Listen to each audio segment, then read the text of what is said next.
দীর্ঘক্ষণ চেয়ারে বসে কাজ করলে ব্যথা বেড়ে যায়। করণীয় কি? অনেকে অনেক সময় বলে যে পা ঝিনঝিন শুরু হয়ে গেছে, পা ফেলতে পারছি না, দাঁড়াতে গেলে কষ্ট হচ্ছে, এবং অনেক সময় বলে কোমর থেকে পায়ের দিকে বিদ্যুতের মতো ব্যথা চলে যাচ্ছে।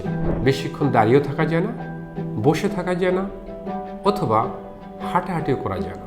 আসসালামু আলাইকুম সুপ্রিয় দর্শকবৃন্দ, আমরা বরাবরের মতোই অত্যন্ত গুরুত্বপূর্ণ একটা হেলথ টিপস নিয়ে আপনাদের সামনে হাজির হয়েছি। যে দীর্ঘক্ষণ চেয়ারে বসে কাজ করলে ব্যথা বেড়ে যায়, করণীয় কি? অত্যন্ত গুরুত্বপূর্ণ। অনেকেই এমনটি আসলে আমাদেরকে জিজ্ঞেস করে থাকেন, সেই আলোকেই আজকের আলোচনা। তো দেখেন, কেন ব্যথা হয়? কারণ হচ্ছে আমাদের বডির যে নর্মাল মেকানিজম, সেটা কিন্তু একটা যে নির্দিষ্ট সময় পরে সে কিন্তু এটা বেয়ার করতে পারে না। আমরা যখন দীর্ঘক্ষণ বসে থাকি তখন প্রায়শই হয়তো আমরা সামনের দিকে ঝুঁকে কাজ করি, অথবা আমরা সোজা হয় ইরেক্ট পশ্চারে কাজ করি। সামনে অথবা পিছনে যেভাবেই আমরা কাজ করি না কেন, দুটোই কিন্তু দীর্ঘক্ষণ কাজ করলে আমাদের জন্য ক্ষতিকর। কি ক্ষতি হয়? প্রথমত হচ্ছে যে আমাদের নেক পেন হতে পারে। সেকেন্ড থিং হচ্ছে ব্যাক পেন হতে পারে, এবং ব্যাক পেনের ক্ষেত্রে অনেকগুলি সিমটম দেখা দেয়। যেমন কারো লাম্বাগো সায়াটিকা হয়, কারো পাইরিফর্মি সিনড্রোম হয়, কারো অনেক সময় দেখা যায় ডিস্ক প্রলাপসের মতো ঘটনা ঘটে।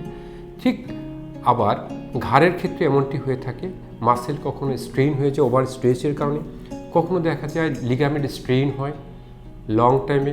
আবার অনেক সময় এমনটি দেখা যায় যে যখন দীর্ঘক্ষণ তারা কম্পিউটারে বা ডিভাইসে এইভাবে কাজ করতে থাকে, তাহলে পিঠে, যেটা আমরা ডরসাল স্পাইন বলি, সে জায়গায় আমাদের ফ্যাসেট জয়েন্টে পেইন হয়।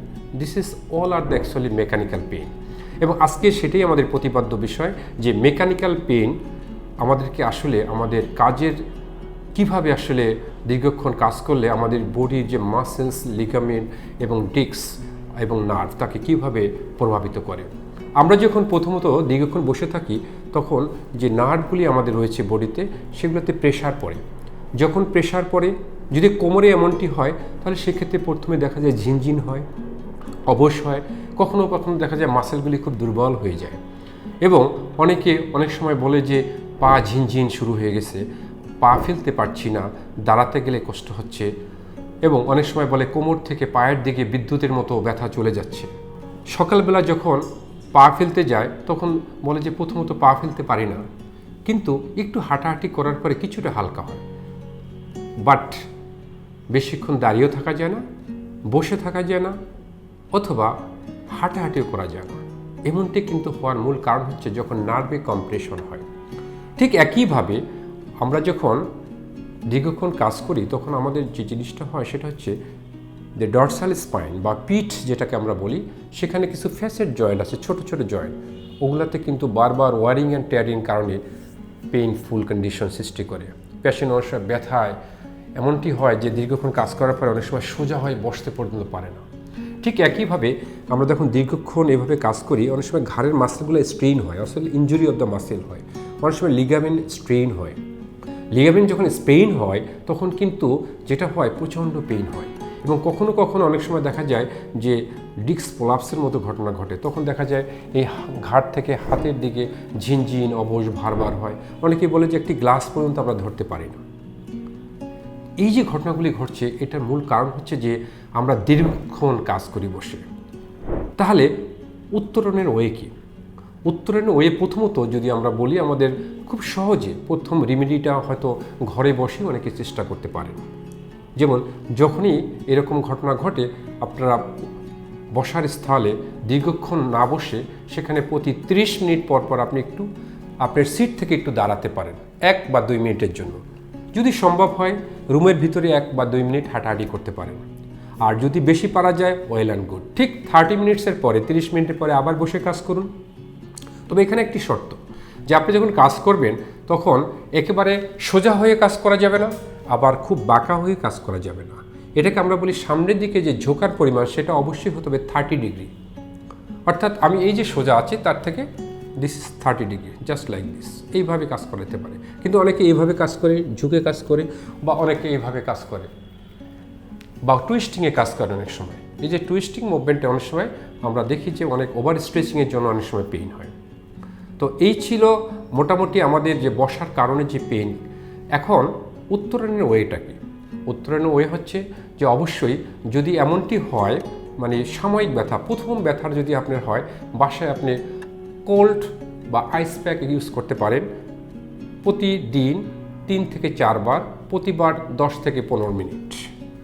এটা আপনি ইউজ করতে পারেন 72 আওয়ার্স অর্থাৎ 3 দিন, বা গরম শেক নিতে পারেন। তবে এখানে একটি জিনিস বলে রাখি যে কোন ময়েস্ট হিটটা আপনাদের সবচেয়ে ভালো, সেটা হচ্ছে আপনি একটি তাওয়ালে গরম পানিতে ভিজিয়ে ওটাকে চিবিয়ে নিয়ে যে স্থলে ব্যথা ওখানে র্যাপিং করে দিতে পারেন। This is the best, moist heat is the best যদি হিট ইউজ করেন।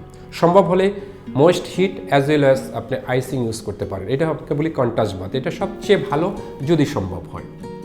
বাট যদি এমনটি হয় যে আগে থেকে আপনার ব্যথা ছিল, সেই ব্যথাটাকে আরও প্রকোপ বাড়িয়ে দিয়েছে, তখন কিন্তু একটা জিনিস আপনাকে অবশ্যই মাথায় রাখতে হবে যে এই ব্যথার পরিমাণটা কোন পর্যায়ে চলে গেছে। এটা কি কোনো ডিস্ক প্লাপস হয়েছে নাকি কোনো নার্ভে কম্প্রেশন রয়েছে? যদি এমনটি হয় যে নার্ভে কম্প্রেশন বা ডিস্ক প্লাপস এর কারণে নার্ভে কম্প্রেশন, অথবা নর্মালি ডিস্কটা বালজিং হয়ে ওখানে যে সারাউন্ডিং যে মাসেলগুলি আছে ওগুলো প্রেশারাইজড করার পরে বা টিয়ারিংয়ের কারণে পেইন, তাহলে অবশ্যই আপনাকে কী করতে হবে? প্রথমে ডায়াগনোসিসটা করে কনফার্ম হতে হবে। সেক্ষেত্রে অবশ্যই একজন বিশেষজ্ঞ ফিজিওথেরাপিস্টের শরণাপন্ন হতে হবে যে ব্যথার কারণটা কী, কী কারণে আসলে ব্যথা হচ্ছে। দীর্ঘক্ষণ বসে থাকার কারণ যে ব্যথা, এটা আসলে আমার বডিলি কোন স্ট্রাকচারকে হ্যাম্পার করছে। যদি এমনটি হয় যে কোনো ডিস্ক প্রলাপস বা স্পাইনাল স্টেনোসিস বা মাসেল স্ট্রেইন, লিগামেন্ট যেটা আছে স্ট্রেইন, তো এই যে লিগামেন্ট স্প্রেইন যদি হয়ে থাকে বা মাসেল স্ট্রেইন হয়ে থাকে, তবে লক্ষণীয় যে অবশ্যই আপনাকে একটা এমআরআই করতে হবে, কারণ এমআরআই আপনাকে কমপ্লিট একটা পিকচার দিয়ে থাকবে। এবং একজন বিশেষজ্ঞ ফিজিওথেরাপিস্ট আপনাকে পরামর্শ দেবে সেক্ষেত্রে যে আপনি কি বাসায় রেস্ট নিয়ে জাস্ট কোল্ড এবং হট এটা, অথবা দু একটি প্যারাসিটামল খেলে ব্যথাটা যাবে কি না। যদি এমনটি দেখা যায় যে আপনার অনেক সময় চলে যাচ্ছে কিন্তু ব্যথা ভালো হচ্ছে না, সেক্ষেত্রে অবশ্যই একজন বিশেষজ্ঞ ফিজিওথেরাপিস্টের শরণাপন্ন হয়ে তার পরামর্শ অনুযায়ী আপনাকে ফিজিওথেরাপি গ্রহণ করতে হবে। এবং শেষে আমি কয়েকটা পয়েন্ট আপনাকে বলে দেব, সেটা হচ্ছে যে অবশ্যই আপনি যে ডেস্কে কাজটা করতেছেন সে ডেস্কের আর্গোনমিক্যাল সেট আপ, অর্থাৎ আপনি যে ফার্নিচার সেটার যে হাইট সেগুলি অবশ্যই আপনাকে মেনটেন করতে হবে। আর্গোনমিক্যাল সেট আপ বলতে এখানে বলা হচ্ছে যে আপনি অবশ্যই যে কাজ করবেন আপনি ফুল সাপোর্ট, যেমন আমি এখানে ফুল সাপোর্টে এখানে কিন্তু হাত দিয়ে আসি, আমার সামনে কম্পিউটার, এভাবে কাজ করে। অনেক কিন্তু এভাবে বাহিরে হাত রেখে কাজ করে, তখন কিন্তু আমাদের এই যে নার্ভ যেটা আছে সেটাকে কিন্তু ওভার স্ট্রেস পড়ে। সেক্ষেত্রে এখান থেকে অনেক সময় দেখা যায় ঘাট থেকে হাত পর্যন্ত এগুলি কিন্তু আস্তে আস্তে আস্তে ঝিনঝিন বা আমাদের বলি টিংলিং সেন্সেশন শুরু হয়ে যায়, কখনো নামনেস শুরু হয়ে যায়। এটা একদিন হয় না, দীর্ঘদিন কাজ করার ফসল। আরেকটা হচ্ছে আপনাকে অবশ্যই ব্যাক সাপোর্ট থাকতে হবে, নেক সাপোর্ট থাকতে হবে, হাতলের সাপোর্ট থাকতে হবে। যদি চেয়ারে হাতল সাপোর্ট না থাকলে অবশ্যই আপনি টেবিলে প্রপারলি সাপোর্ট দিয়ে তারপর কাজ করতে হবে। সেকেন্ড দিক হচ্ছে আপনার বডিলি স্ট্রেচিং করতে হবে। আপনার যে মাসেলসগুলি সেটা যদি এমনটি হয়ে যায় যে সামনের দিকে বেশি পরিমাণে ঝুঁকে বা টেন্ডেন্সি আছে যে ঝোঁকার, সেক্ষেত্রে অবশ্যই এখানে মাঝে মধ্যে একটু স্ট্রেচিং করে নিতে হবে, অপোজিট মুভমেন্ট একটু করে নিতে হবে। এবং সবচেয়ে যেটা আপনাকে ফলো করতে হবে, দীর্ঘদিনের পেইন হলে অবশ্যই রোগটাকে আগে নির্ণয় করতে হবে, যেটা আমরা এসপি হসপিটালে সবসময় এমফাসিস দিয়ে থাকি যে আসলে আপনার এই যে দীর্ঘক্ষণ বসে কাজ করার জন্য আপনার যে সমস্যা সেটার সমাধানের জন্য আপনি কি করণীয়।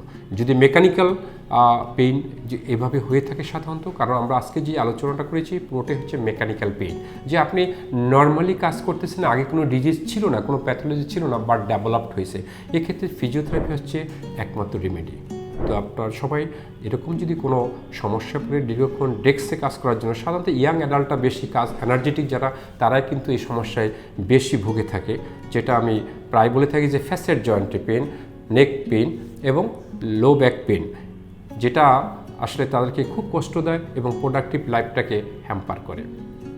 তো আপনার এই ক্ষেত্রে অবশ্যই একজন বিশেষজ্ঞ ফিজিওথেরাপির শরণাপন্ন হয়ে ফিজিওথেরাপি গ্রহণ করুন এবং সুস্থ জীবনযাপন করুন। আশা করি আপনার ডেস্কের কাজ আপনি যদি প্রতিদিন এই নিয়ম মানি চলেন, অর্থাৎ প্রতি 30 মিনিট পর পরে যদি আপনি এভাবে রেস্ট দিয়ে 1-2 মিনিট রেস্ট দিয়ে, অর্থাৎ আপনি বসা অবস্থায় আছেন, এখান থেকে 1-2 মিনিটের জন্য আপনি দাঁড়ালেন, অথবা আপনি রুমের ভিতরে 1-2 মিনিট হাঁটাহাঁটি করলেন, এভাবে কিন্তু আপনি কন্টিনিউ যদি কাজ করেন সেক্ষেত্রে কিন্তু আপনার কোনো সমস্যা নেই, আপনি দীর্ঘক্ষণ কাজ করতে পারবেন। বাট এই ইন্টারভেল দিলে যে সুবিধাটা সেটা হচ্ছে যে আপনার আগের যে পজিশনটা ছিল, যেটাকে আমরা বলি স্ট্যাটিক পশ্চার, এইটা কিন্তু আর থাকে না, মানে আগের পশ্চারটা ওমিট হয়ে গেল। তো এইভাবে কিন্তু আপনি কন্টিনিউ যদি কাজ করেন সেক্ষেত্রে কিন্তু আপনার কাজের জন্য যে আপনার অকুপেশনাল হ্যাজার্ড আমরা বলি সেটা কিন্তু আর বয়ে আনবে না, এবং সেক্ষেত্রে আপনার জীবনটা অনেক সুন্দর কাটবে এবং ব্যথামুক্ত জীবনযাপন করতে পারবেন। তাহলে আজকে এই পর্যন্তই, সবাই ভালো থাকবেন, সুস্থ থাকবেন, আল্লাহ হাফেজ। এসবি হাসপাতাল, আন্তর্জাতিক মানের পূর্ণাঙ্গ ব্যথা নিরাময় হাসপাতাল।